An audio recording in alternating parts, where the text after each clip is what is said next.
Good afternoon, everyone, and welcome to the News Behind the News with Ralph Kintav on Mix 94.7 FM. I hope that you guys have been having a good day so far. I have here with me the first minister to be on the program, and that is Minister of VSA, Omar Ottley. Good afternoon to you, sir, and thank you for being on the program. Thank you, Mr. Kintav. Good day to the, I can say viewing public because we are recording, viewing and listening public. It's a pleasure to be here, and especially the first minister. It's an honor. Cool. So usually I don't like to start off the bat with the heavy topics. Mm-hmm. So I'll start off a bit abstract, just, I know as this is the first time. And so my first question for you is, what is your approach towards taking on the day? And what I mean is, as far as prioritizing what to deal with and addressing the unforeseen circumstances, what is the average day like for you in that regard? Definitely. I'm very structured. The team, what we do weekly, the head of the cabinet will send a list, and we will prioritize to each and everyone in the cabinet on what to be done. And so what we did, like my first take in office, we had a 6-month plan. And what we did, we knocked out of that 6-month plan actually in 4 months. So we restructured another 6-month plan in which things we are working on. So we try to go according, and of course with the ministry there's urgent things that come up, and we handle those as they come. But it's very, very structured. So we go in the morning, we have about a 15 to 20 minute meeting on what needs to be done, who will handle what, and set priorities, and then we go from there. Okay. Another abstract question in that sense, and then we get into it. Don't be nervous. Okay, cool. Is, as far as your approach to leadership, and I ask that because, I can understand that, and based on expressions of the civil corps over the years, after, witnessing the many changes, they're often thrown off as to, what will be our work environment like now. So, when it comes to taking information, addressing the concerns of various departments, and even continuing what is there, how would you say, that your approach to leadership is, especially when it comes to bringing a sense of direction in understanding what they're doing, but also your own vision? Definitely. Very important. That is the key to success as a minister. I hope I'm not giving away too much of my jewels, but what benefits me will benefit the country, so I don't mind. We have to understand that we have seen numerous ministers throughout the years from 10-10-10. And the ministry has remained consistent. The department has remained consistent. So one of my things, soon as I got into government, I sat with each head of the department and I tell them, tell me what you're working on. Tell me some of your plans. Tell me what's in the pipeline, but may not have been signed off because a minister was forced to leave. Or tell me what's in the pipeline and another minister turned it away because it didn't come from their party. So with that, we took the most important things at the time, the urgent matters. We adjusted it because some of the stuff has been there for years. So we put it to fit the current circumstances. The team went through it. And once we found it to be beneficial to the country, we definitely pushed it through. Gotcha. As I just shared while we were speaking off record, is the fact that, the health aspect of the ministry is what really gets a lot of attention. Labor and and community, social affairs, etc. Not so much. Correct. So I really want to also try kind of balance it throughout our discussion. But my first question for you now, going into the meat of the matter, is do you find you're on target when it comes to fulfilling your targets? Being the fact that you came in middle of a pandemic. Yeah, definitely. I'd like to just touch a bit on what you were saying. When I took this position, and that is exactly it. A lot of people he don't have a medical degree. What does he know about health, etc.? And that is the main thing. I said, we focus on health, but it's also labor and social affairs. I'm a businessman. I was a businessman. I have dealt with persons. I have helped employed a lot of persons. I dealt with social issues. I assisted people. So I think why I'm doing such a good job at my current post, and I will pat myself on the back, is that I try my best to focus on all aspects. We have brought legislation, signed advices pertaining to the labor aspect. We have done a lot when it comes to the social aspect of it. So definitely we target all of the aspects of public health, social development, and labor. All aspects are very equally important to me. Now, definitely I find that I'm on target.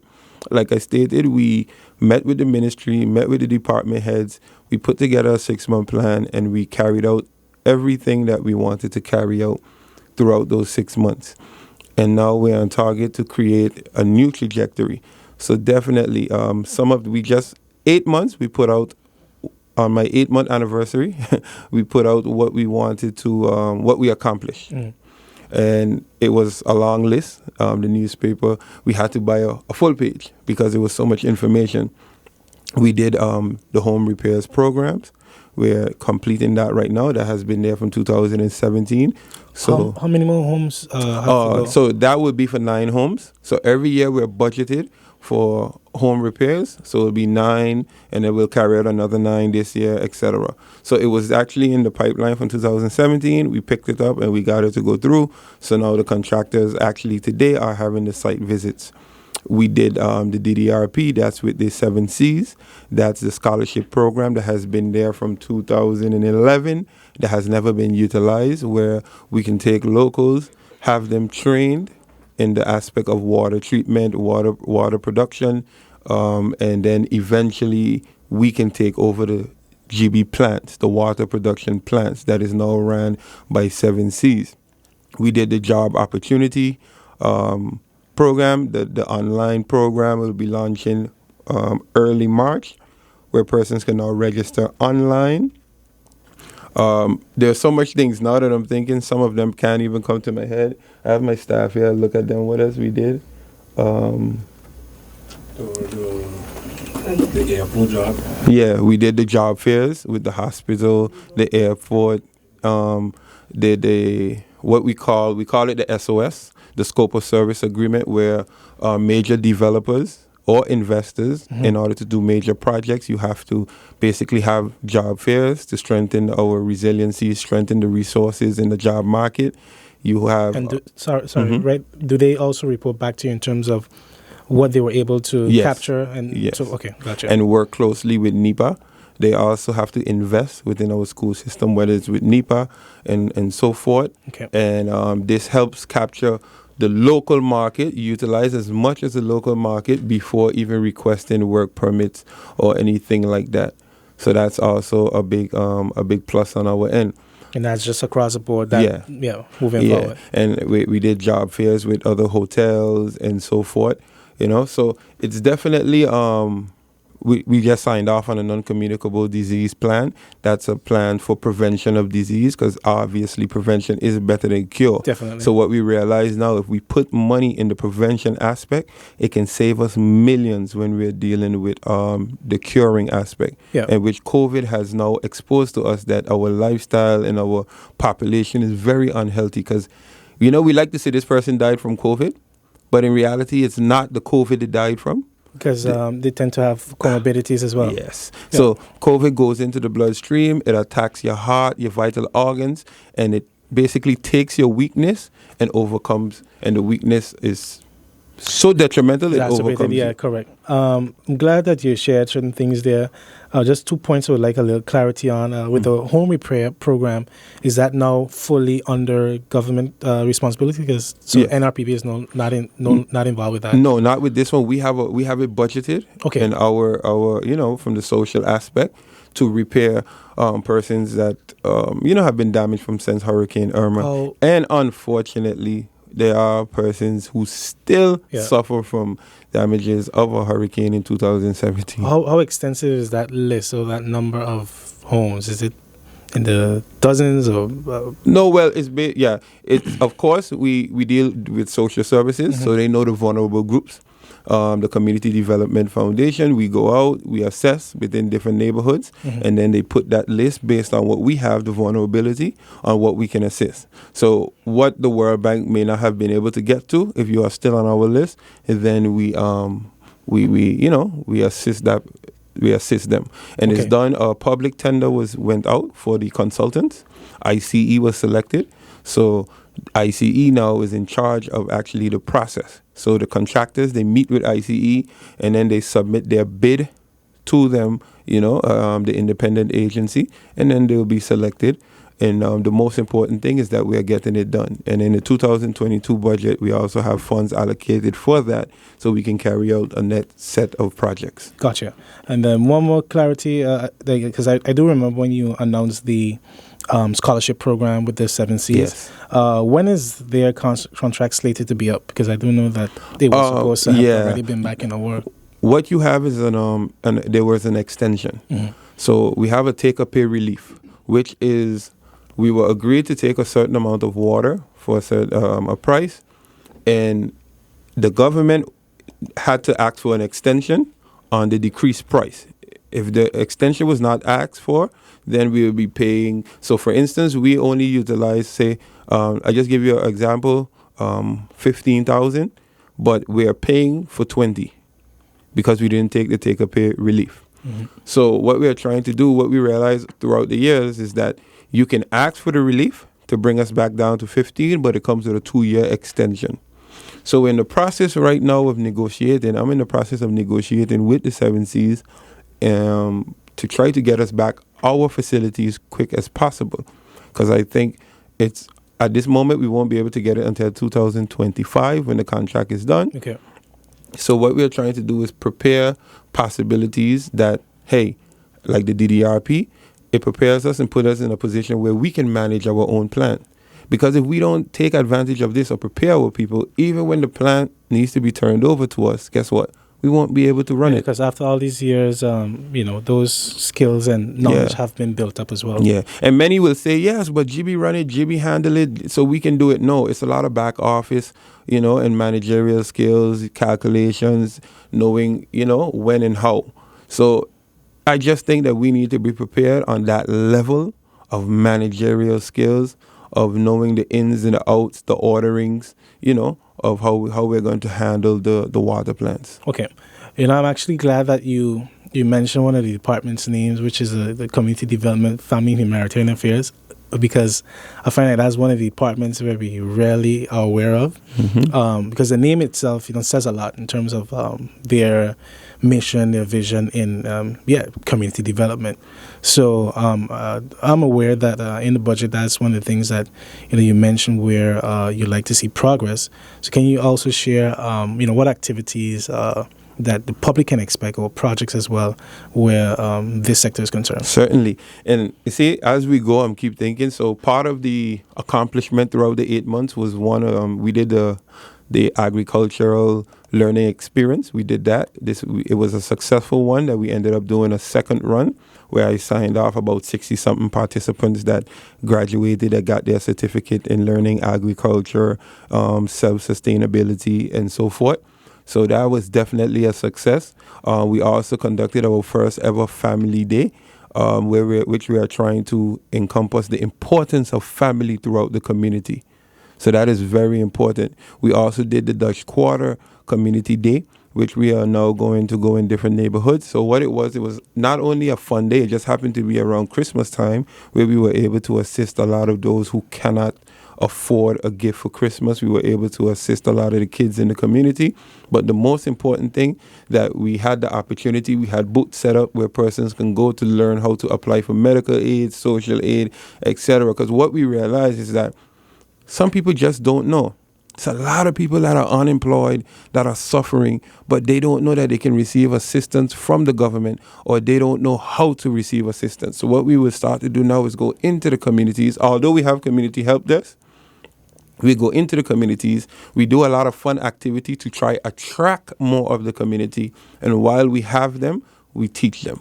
So I know even with that, several communities, I don't think all have community councils. Do you guys work closely alongside with them as well? Yes, definitely. Definitely. That is the main goal, because, the best thing to do is work with the community council. They know the persons in the neighborhood. They know who is in extreme and dire need. So that's the way to definitely go. Okay. And what sort of assessments do they do? I guess, in coming up with your projects, what exactly do they look for, and what reports have you at least gotten since becoming minister? Okay, definitely. So what we created was a group that is called the Community Awareness. So we created this group where they went into the communities themselves. They spoke to the persons. so we can distinguish exactly what is needed is in each community instead of having a one-size-fit-all approach. Gotcha. So that was really good. And what we realized a lot in the community, that's why we decided to go out and teach them how to apply for medical aid, how to apply for social aid. Some people don't know how to even apply for unemployment, when I'm saying that where the government can find work for them.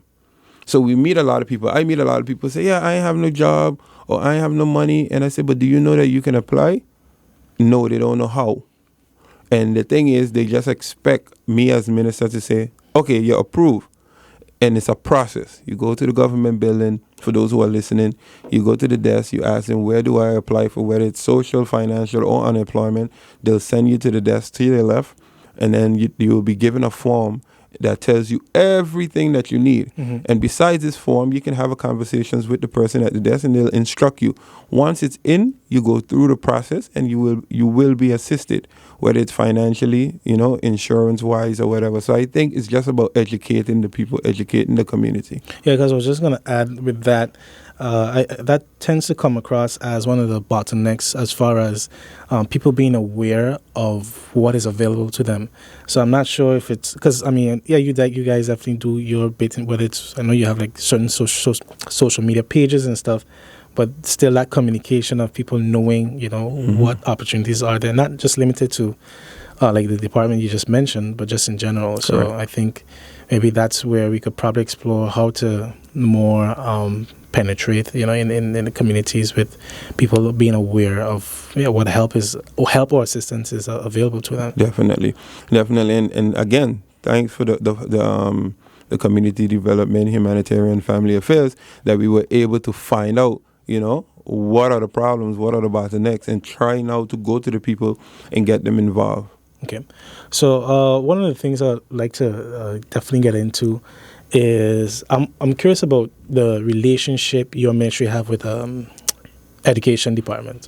I ask that because even as we're building a hospital right now, what's also essential is the personnel. As the structure itself is important. So I'm curious if there's any assessment being made on the type of doctors we want, administrative or management staff, and ways in which VSA looking at health needs, health concerns, healthcare, with the education department and providing our students right now with ideas of studies that they can go into that they end up, feeding back into the country. Definitely. The link has to be between education and VSA because we're talking the labor market. Mm-hmm. And in order to strengthen our resource, we need to educate our people. So that is the reason, even in the scope of service agreement, there's the criteria that to donate towards an educational facility, whether it's the schools, whether it's NEPA. And NEPA is our only really accredited body that prepares you, gives you accreditation, certification. The only one that we have on the island.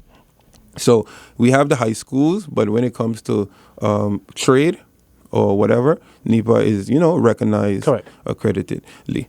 So what we do is we try to increase funding in there. We are also trying to, why it's important to register is that we, for instance, when people ask me, what is unemployment? How many people are unemployed?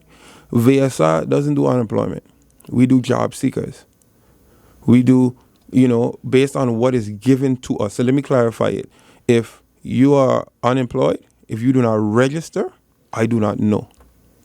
You understand? Yeah, when you see the numbers of unemployment, you're like but that ain't clearly true. It's data is skewed in that sense, yeah. Yeah, but it's not that we're hiding. You have to register, and that's why we encourage people. Like, for instance, with even the investments going to NEPA, my plan is to sit with NEPA now and say, okay, now, as government, I created a scope of service that, helps, I won't say benefit NEPA because it benefits my country, but help benefit. So let us see how we can provide, whether it's opportunities for persons that are registered with our labor department, the opportunity to go to school for whether it's 2 semesters or 2 years for free. Mm-hmm. Right now there's an agreement with Simpson Bay Resort, and there's a job fair. So who's listening? There's a job fair this Friday. I think it's Friday, the 11th. it's Friday, right? This Friday the 11th, and persons who are registered in the labor department attends this job fair for free. So other people have to pay. It comes with job opportunities, of course, but those are the things that we're doing, right? So I am doing my part, but it still ends up back to the educational level, because what happens, Mr. Kantab, growing up, and it's not a bad thing, because I myself, I'm a civil engineer. I have my master's degree, right? But growing up, we teach our children to be doctors, lawyers, but we never teach them trade. That's true. We moved away from it.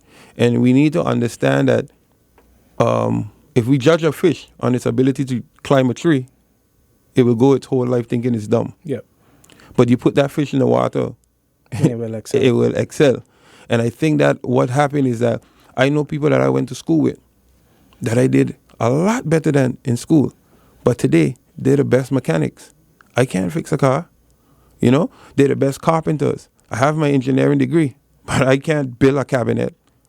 You know, so we have to understand our educational system and stop this one size fit all. And we need to start, and this is where the conversation is happening with the Minister of Education. We do dialogue a lot. We have a very good relationship on how to now improve trade. What I would like to see is trade within the schools. I often say I commend NEPA. I'm happy. But NEPA, to me, is like a second chance source of, it allows our people who graduated or who have not graduated, or, you know, who want a second chance to do so, get certified. But I would like to see them being prepared from the school system. So what I'm trying to say like is that that I forget the name of that other school. Vocational. Yes, correct. You know, because what happens is you may have somebody, Mr. Kantab, that not doing so good in school, and because they keep failing, they drop out. But because we never took them to see if they can lay blocks, never took them to see if they can cut wood, they don't know their true potential. They just drop out because, hey, school ain't for me. But school does not have to always consist of math and books. Correct. Let us see, you know, everybody's blessed in their own way. Places a stigma that, you know, decreases person's self-worth, self-value. Yeah. Because a lot of people I know that just drop out of school, but they're bomb mechanics, bomb. You know, so we have to create that opportunity for people. So even as we talk about that, I guess that connection between VSA and education, I'm also looking at TIAT as far as, you know, their responsibility of monitoring and supervising the economy of the country in terms of the information that they collect. Because I guess what I'm going at is how do you guys share data? You know, whether it's with projects that are oncoming, you know, hopeful changes in our economy. I guess it's going back to what are we doing to empower our local workforce, but then also, which goes back to the way we're preparing our students for the labor market. Okay, so what we're doing right now, we're going to dive in. Let's dive into the country packages.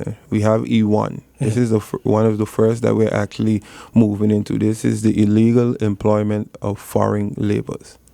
Okay. Now, the reason I bring this up is that the research team is actually on Ireland. We had funded by the Netherlands. We have our first meeting this week to carry out research. Now, this research will be all these questions that you're asking. What is the weakest point in our educational system? What is the most unemployment requested positions? Why are people, let's go to our locals or even legal personnel, why are people opting to hire foreign labor over our market? Is it that we really don't have, or is it that the foreign laborer is cheaper? So all of these research we need to put in place. So once we have all of this in place, and this research team is statistical experts from the Netherlands. They will be working along our experts, but it's extensive. And once these is in place, then we can make the right decisions as how to go. Because I think what happens too much is that we just rush and do things without the proper statistical data behind it. And I often say that numbers don't lie. That is one thing that I've learned. If we do the proper research, we take the time and dive into what we need to do.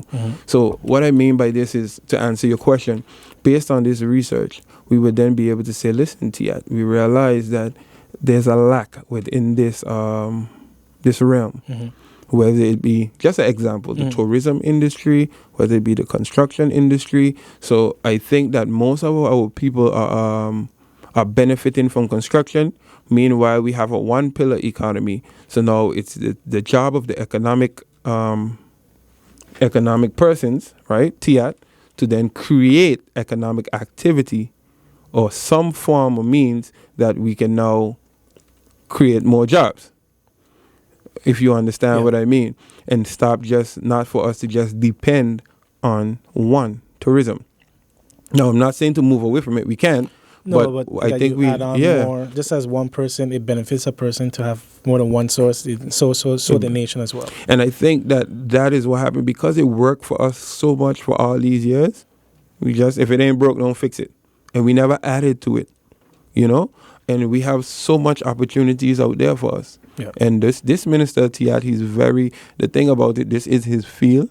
And I think, and I have much confidence in him, and I really think that he is going to expand economic activities. He's going to expand on economic income, definitely. So we are working very closely on how and where is the right way to go.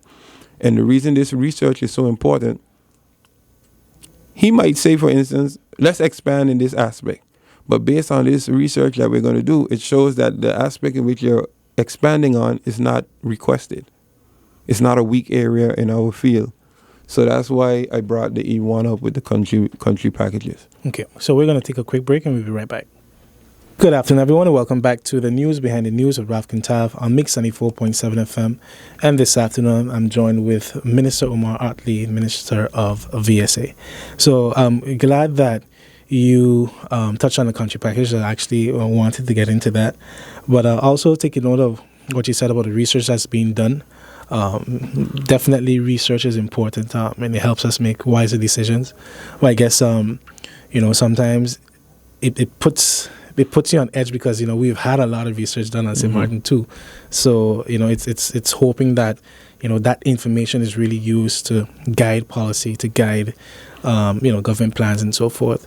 But with the country package, can you also, detail a bit more what else and what exactly has been accomplished so far in the role of, these conditions for the redevelopment plans that Okay, definitely. I have said it on numerous occasions that I can speak for my ministry and myself. Yeah. The requirements in the country packages are things where I think we should have done on our own, that we knew had to be done. Yeah. It's like your mother telling you have to make your bed, We have the E1, which I just spoke about, the illegal employment of foreign labor.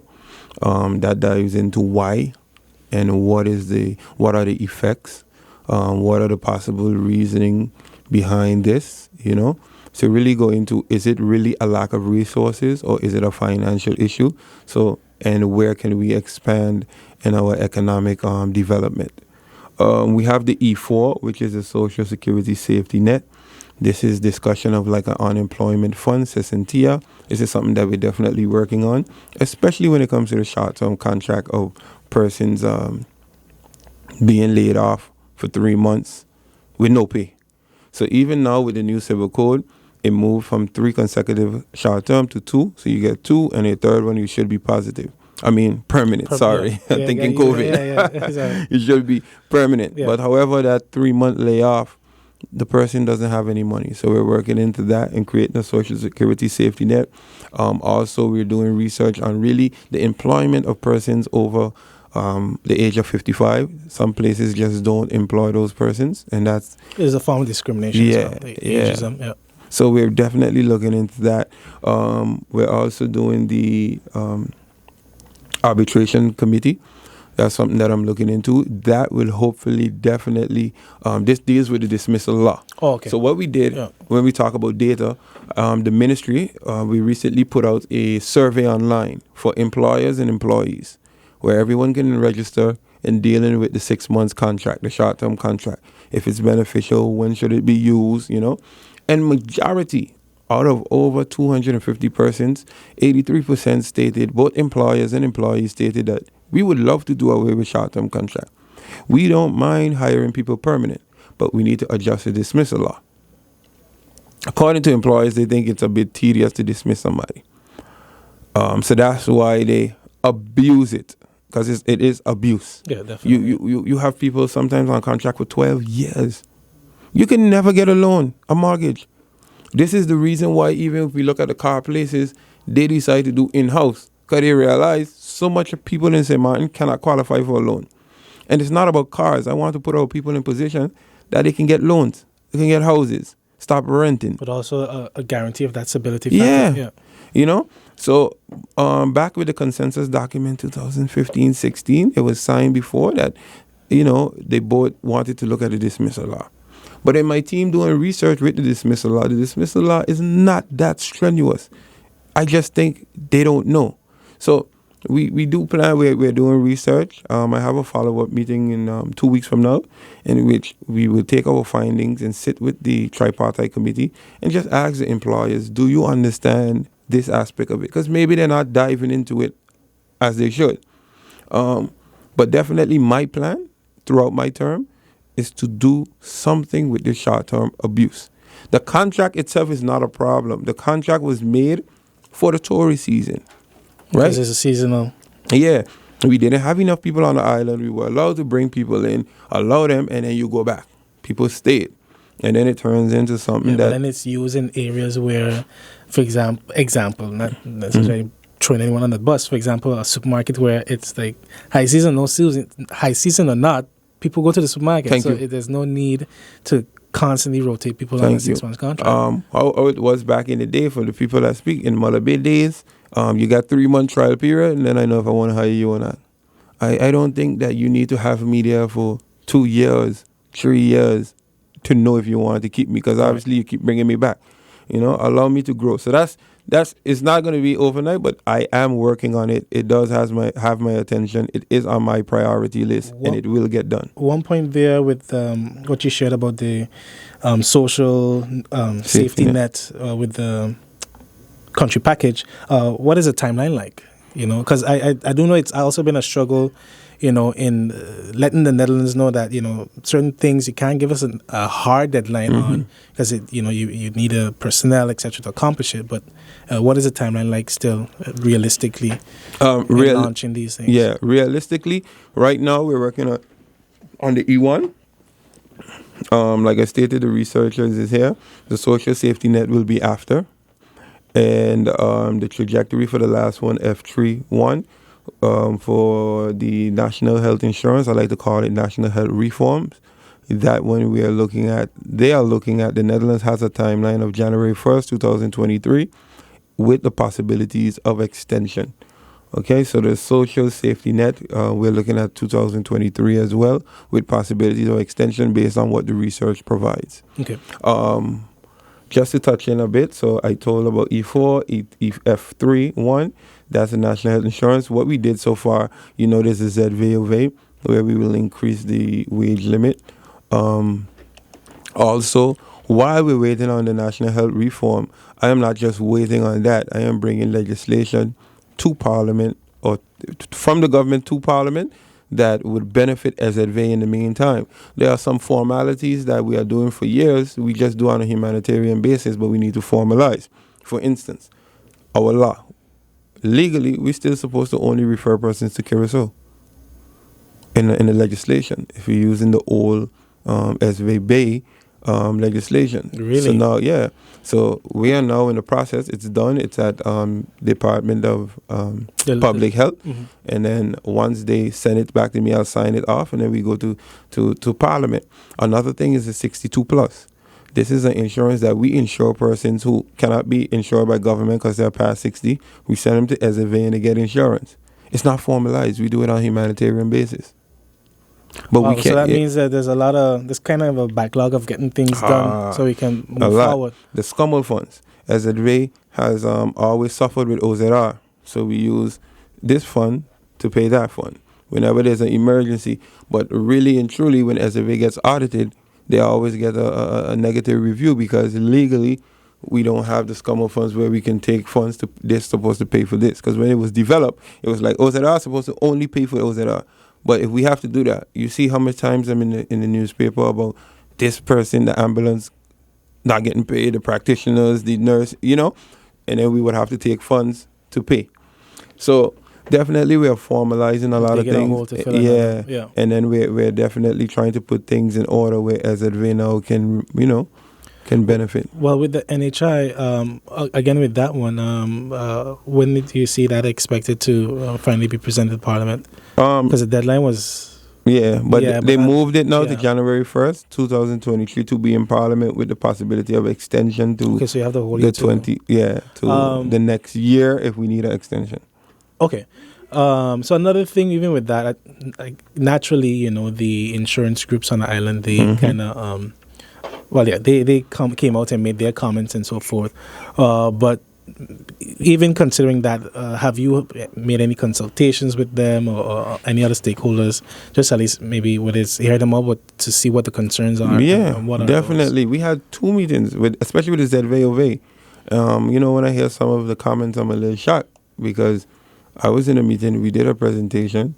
We also let them know, hey, this is a condition. It's a condition. SAV is bleeding, but SAV is the people's fund. It's not SAV's money, it's our money. Where us, our kids, depend on this money. And at the rate it's going, that if we don't do something, I don't think our kids will be able to have a pension, or even be covered. So I understand the urgency, and the meeting was held. And then we even did a follow-up meeting. We asked for concerns, and what I realized sometimes, we like to wait till the last minute. We ask for your concerns, your feedback, and then some people would answer and some would wait last minute the day of and then say, yeah, you didn't take my concerns into consideration. And of course, with everything, there's good and there's bad. But I operate on weighing what benefits our people of St. Martin. That is the only thing that I need to worry about. And once I do that, I can sleep good at night. Gotcha. No decision I make will be loved by 100%. Gotcha. Now, even as you share that, I do know one of the recommendations that has always been thrown around in the past, and even recently by the CFT, was to switch to generic medicines. How is that? Well, what does it take, to go through that process, and how has the pharmacies and I guess that paramedical association, maybe they have made any, I guess, kickback? Yeah.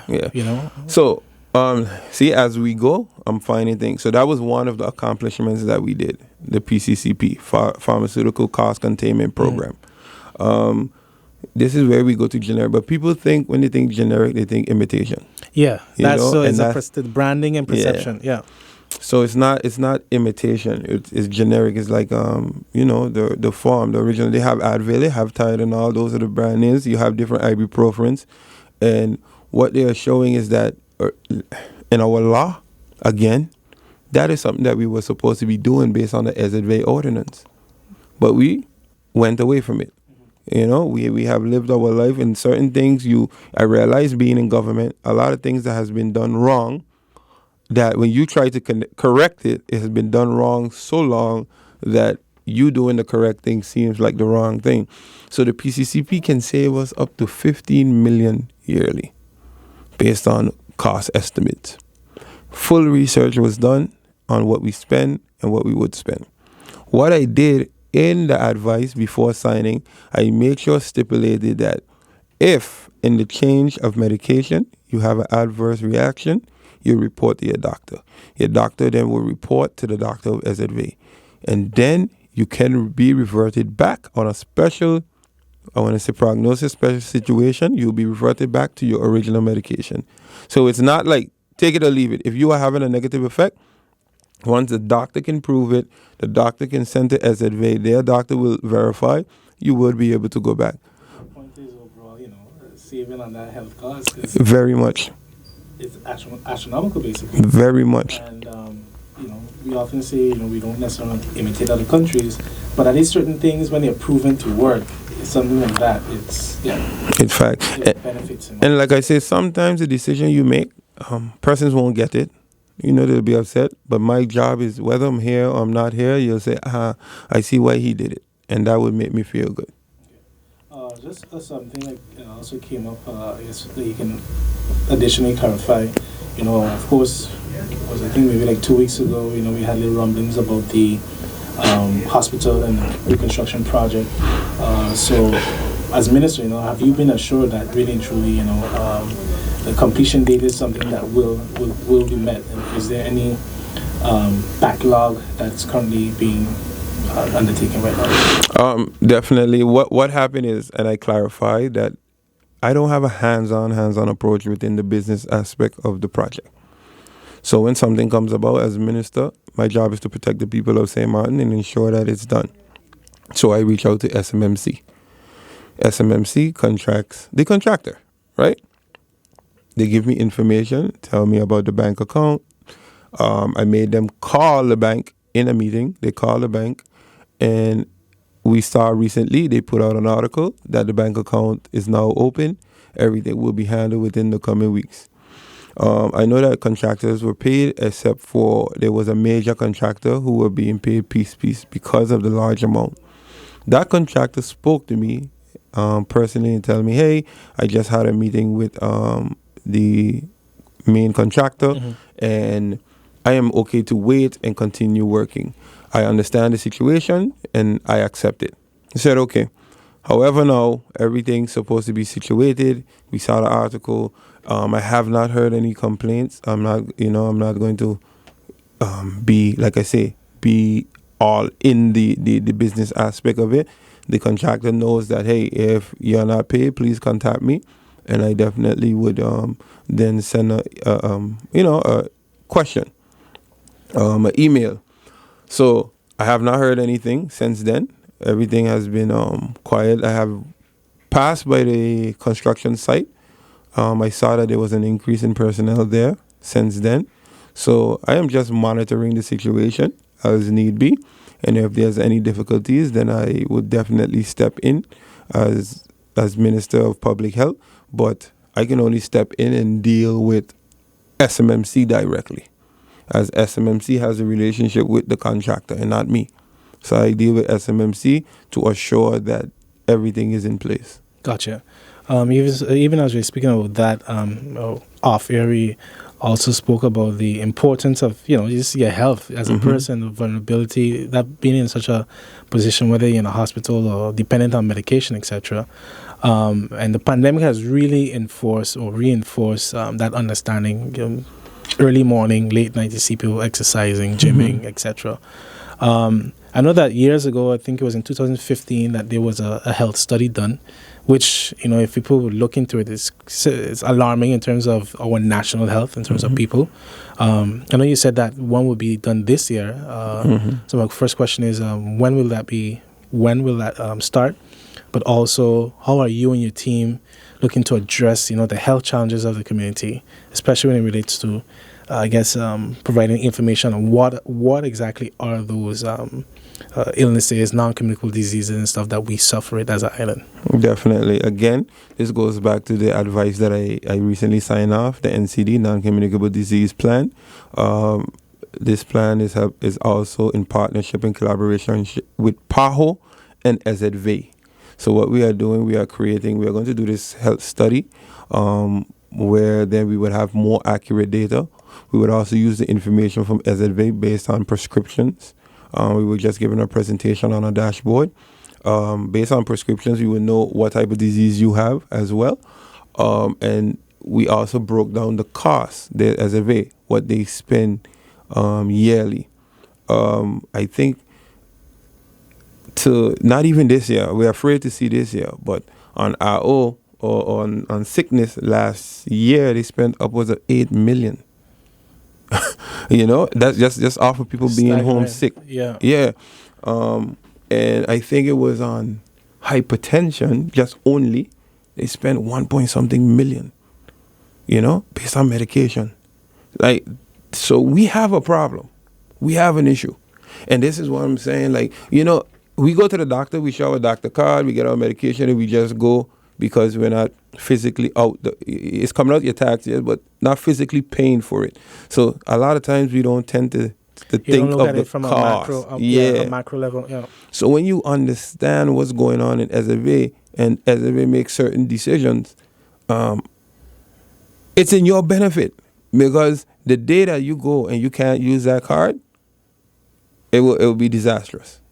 So understand that certain decisions that we make, like the same PCCP, generic decision medication, it's in your benefit, because if at one point we can't afford it no more, then you won't even be able to get no prescription. So definitely it's alarming. So what we are planning to do is use this information and also zoom in based on districts. So for instance, if there's a high case of cancer within the Madam Estate, Sucker Garden, Phillipsburg area, is it due to the dump? Is it due to different things, different aspects? What around it, environmental issues, could be a trigger or a cause for these illnesses within these departments? These districts. Gotcha. So again, I guess referencing things that certain countries do. Has there been any consideration for sort of a health tax, as far as not necessarily $5 for a can of Coke, but maybe a couple extra cents. I guess maybe they say like a sin tax with smoking, etc. That would with those funds specifically would be used to pour back into our health fund? Definitely. In the non-communicable disease plan, there is an aspect, a phase for sin tax. This is to be discussed, analyzed, discussed with whether Parliament, myself, but that is a phase. That is in there. That is a plan. A lot of people tend to say, they'll go friend side, and I don't see. No. I see when you go away and you see the cost for a pack of cigarettes in other places, and these people buy it. Man, it's like gold here. And could this be a reason for the way our population the price is? of alcohol alone, it's very cheap on some. It's very, even to go, when you go places, $5 for a drink. When you go away, it's $24 for that drink. That same drink in a smaller cup, So definitely, it's something to look into. It is a part of the plan as well. So we have to prepare our people for prevention. Okay, I guess what I'm summarizing from what you're saying is, and I guess I understand, because we've never. Well, this is the longest lasting government. Is we're now in a phase of rolling out. You would say that fair assessment. Yeah. We definitely in that phase. But I just continue to, like I said, we structure everything. I continue to keep my ducks in a row, and just no matter what, even throughout COVID. I always try to. COVID is the number one priority, has been for the past. I've been in there since April, so has been my number one priority, but it has not been my only priority. Gotcha. It's a big difference, and I am very proud in what we have accomplished thus far, and I will continue to just push and accomplish more. Okay. In the interest of time, I just have 3 more questions that I'll raise up that we could probably knock out in the next 10 minutes. First one being the BITC registration. As we are revamping and restructuring our healthcare system, that is something that has often been brought up. And can you just briefly detail what does that mean for St. Martin's, for those many of us who don't know? Well, definitely. We don't have our own procedure or own law in accepting medical professionals. So what we do, we adapt the one of the Netherlands.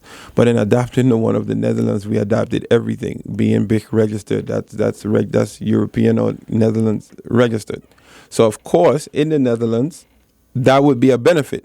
In order to be a doctor, you need to be BITC registered, which means basically you studied within that region. We're from the Caribbean. It doesn't benefit us that much, because we are seeing that this is the number one argument. We can send people to Colombia, Panama, and stuff to do operations that we cannot do here, but those same doctors that we send them to can't work here. Yeah. And I think it's a bit redundant that we're working backwards. So what we need to do is create criteria that we are going to allow persons now to, once you meet those aspects, you will be allowed to work here. You'll be allowed to carry out procedures here. And it will benefit us. So it'll be tailored for St. Martin? For the regions, because we're working hand in hand with Aruba. Okay. Yeah, because Aruba just adjusted theirs, but we have a lot. Aruba has, I must say, I guess they have a lot of legislative lawyers. they've had the advantage of being in that the status we now have. Yeah, they was there since the 80s. So sometimes you don't reinvent the wheel. We have a very good relationship. The Minister of Justice of Health and myself, So we share a lot of ideas, and they are very impressed by our ideas that we bring, because we're not they're typical what they're accustomed to. They're seeing we're moving in a lot of aspects. We're actually ahead of them.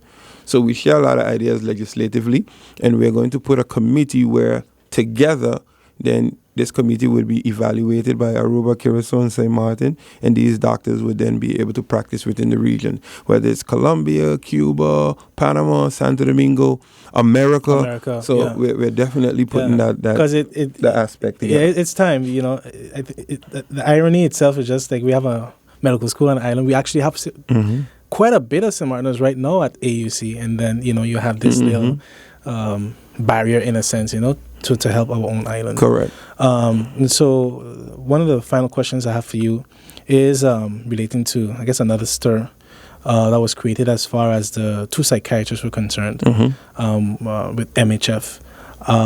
Because, for many people, they develop a relationship with them. They help many persons and so forth. But since then, one of the, I guess, challenges that appears is the fact that in order to work, in that sector, you need to have a relationship with MHF. So I guess my question for you is, will there be a change in the ordinance, or and also how are you also actively looking to address this need of psychiatrists on the island? Because clearly, it goes without saying, mental health has been on the rise. Yeah. Mental health issues has been on the rise. I just like to read out some things. We just signed the mental health ability for cassettes and their ordinance. We just re-signed. Okay. And we made some adjustments. Like, for example, mental health is expected to submit a multi-annual plan, must be based on a format designed by the ministry through the Department of Health.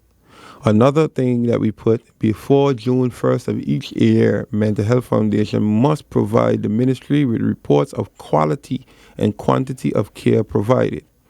Also, twice a year, Mental Health Foundation will receive survey based on Article 4 and 5 that has to be submitted to the Department of Health within 8 weeks after receipt. Another one, mental health must conduct regular structured meetings with the Department of Health on the condition in this decree. So this decree that we just signed, we added more conditions that keeps the department more involved and keep mental health on for lack of a better terms, a shorter leash. Now, the case with Psyche, I'm not allowed to speak on it. We have an upcoming court case again on it, so I can't divulge at this moment. But what I can say is, whatever the verdict comes out to be, whatever the verdict comes out to be, we'll go from there. It's nothing personal. I have nothing against them. I have stated I have tried to intervene. I have tried to assist. They opted to go to court. Fortunately or unfortunately, however you look at it, the judge ruled against them at that time, and now they're going to the main proceeding. So with that, I opt now to, just wait on the court case and not really divulge too much information or opinion on that, because, I don't want anything to be used against me. Gotcha. But I just... minus this situation, the professional aspect of it, though, as far as a psychiatrist, let's say, because it's not like, you're trying to limit St. Martin to 2 psychiatrists, but overall, in providing that need, have there been any follow-up to find out if there are persons who can come in on the island to provide that care? Definitely. And when I was in Parliament, I stated, you asked something based on the law, and I stated it because the policy that we use is linked to the law. So in order for us to adjust the policy, it would need to be adjusted in the law. In Parliament. I told him that, and I said, I understand your concern, but you have the tools and the power to do so, to make adjustments. And if you do it, I would gladly accept it. But it have to come from the legislative branch. That's their job, legislate. So MP Rumu and I have a very good relationship. I told her, this is it. She reached out on the aspect on what to do. And I said, MP, I understand your passion. I understand your drive. And this is your opportunity. Then in the legislative branch, make your adjustments. And we would review it. And once definitely it can be applied, we will accept it. Gotcha. Okay, so the final note in terms of mental health, this more leans towards Turning Point, because that was also brought up in the budget debate about their subsidy and so forth, which was ceased in 2016, and because from what I understand, basically they're not allowed to accept voluntary care, and there are persons who want to get that help, particularly with drug rehabilitation and so forth. So is that a change that will take place where the VSA will be subsidizing them and being providers update on that? Okay. There were some obligations that Turning Point had to meet in order to receive subsidized funding from VSA. We are in discussions with them. We have been in discussions with them. But the reality is we're just waiting on them to submit what they need to submit. The adjustment was made through the Justice Department to take that fund for this year and through the Justice Department, because whether I don't know if we foresee them getting through. So this was a way to better assist them through the Justice Department. So basically the funds now that you're getting will be the funds that you wanted from VSA, but you'll get it through the Justice Department, because legally we were not in the position to give them those funds until certain obligations were met. Okay. So in the next budget, we'll still continue to dialogue with them. We'll still continue to push, and hopefully by the next budget, we can then have that amount back in our budget where we can then assist. And whether if Justice assists on their end, it'll be more. Because Turning Point is a very, very important institution for us. Very. Yeah. Finally, on that note, then, Minister, just I look forward to having you again because we basically ran out of time. But looking at the issue of homelessness and what is being done to address that, because I guess certain things are just full circle, because with Irma, with COVID, they have. These factors have led to mental health issues, but also I think something that have caught quite a bit of people's attention is homelessness, and where persons end up either on drugs or just, with depression, anxiety, and all this different stuff. So also what is in place to address that need specifically? Definitely. And then, no problem. Come back again next time. Some of the things that we're working on is budget related. It's a lot of budget. We're putting a plan together. Justice was involved, social development involved,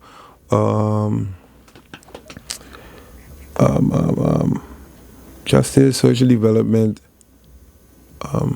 I can't remember all aspects. I'm drawing a blank, but we all were involved, and we're putting together a plan.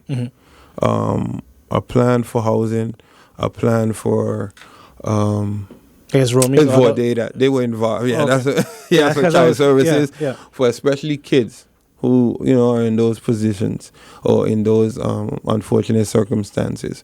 We were all involved in that. We're putting together a master plan. The prosecution team was involved. But the budget that came about is very, very expensive. So my plan is to take this plan, hopefully, and throughout the course of the year, I want to take a trip to the Netherlands, show them my plan, our plan, and hopefully receive funding for this. I spoke to the Prime Minister. She said that the State Secretary, the new one, has an interest in this. So definitely there is a plan to create. First, we want to focus on the youths, those youths that are homeless, those youths that are on the street. We also know there's the Dr. J shelter, but it's a shelter, it's a transitional shelter. Yeah. It's supposed to just have you there until you find a job. Like a halfway house, So we're definitely looking into this. But with unemployment, like I stated, there is the unemployment aspect with the government. You can register. You can receive financial aid. But the main point, I want them to register. Register.